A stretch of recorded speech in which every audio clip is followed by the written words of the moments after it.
काल रातची 1 वाजता लाईट आली तरी टायमावर योगाला जायला उठलो. झोप का होल नंतर पुरी. आता मला एका ताईने कमेंट करून सांगलेला की बसूनशी पाणी पी, नाही तर लेग्स पेन होतं. मग पाणी पिऊनशी रेडी झालं ना निघलो योगा क्लासला जायला. आता तुम्ही असे चांगले सजेशन दिले तर मी नक्की फॉलो करीन. अशा कमेंट्स बघून मला पण बरं वाटतं. आता क्लासला पोचलो ना, बघता तर लाईटच जेलती. Monday motivation guys, Monday motivation. मग वर्कआउट करूनशी घरा आलो ना, आधी तोंड धुवला.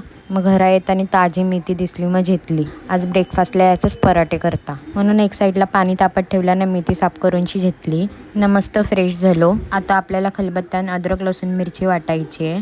आता यो खलबत्ता 10-12 वर्षापेक्षा जास्त जुना हो. आम्ही जेव्हा इथे नवीन आलतो तेव्हा यो खलबत्ताना पाटा मम्मीने घेतला. आता अद्रक लसूण मिरची बारीक कुटून घेतली. एके परातीन धुवून कापून घेतलेली मेथी, मिरचीचा ठेचा, कांदा, जिरेपूड, मीठ, दही, गरम मसाला ना, गव्हाचा पीठ ना, पाणी घालूनशी नीट मलून घेतला. आता एक शूट केलेली क्लिप डिलीट व्हायच्या चक्करमध्ये ह्याच्यात पाणी जास्त झालंय, पण ठीक आहे, मी आता ह्याला बरोबर लाटीन. थोडासा तेल लावून परत मळून घेतला. पण तुम्ही याच्यात कांदा घालणार असाल तर यो पीठ घट्ट मलूनशी घ्या, कारण कांद्याला पाणी सुटतं. आता आपला पीठ सैल झालता म्हणून मी हलक्या हातांशी पराठा लाटून घेतलं ना, दोन्ही साईडला तूप लावून खरपूस भुजून घेतलं. आता या पराठ्यांबरोबर मला दही आणि सॉस खायला रास पडतं ना. पराठा रासच काही सॉफ्ट ना, टेस्टला भारी झालतं. नंतर ना पप्पा आल्यावर मग जेवीत घेतलं. आज मेथीची भाजी आहे, याचं तोंड बघा कसा झाले. आजसाठी एवढाच. आता भेटू उद्याच्या ब्लॉगमध्ये. बाय.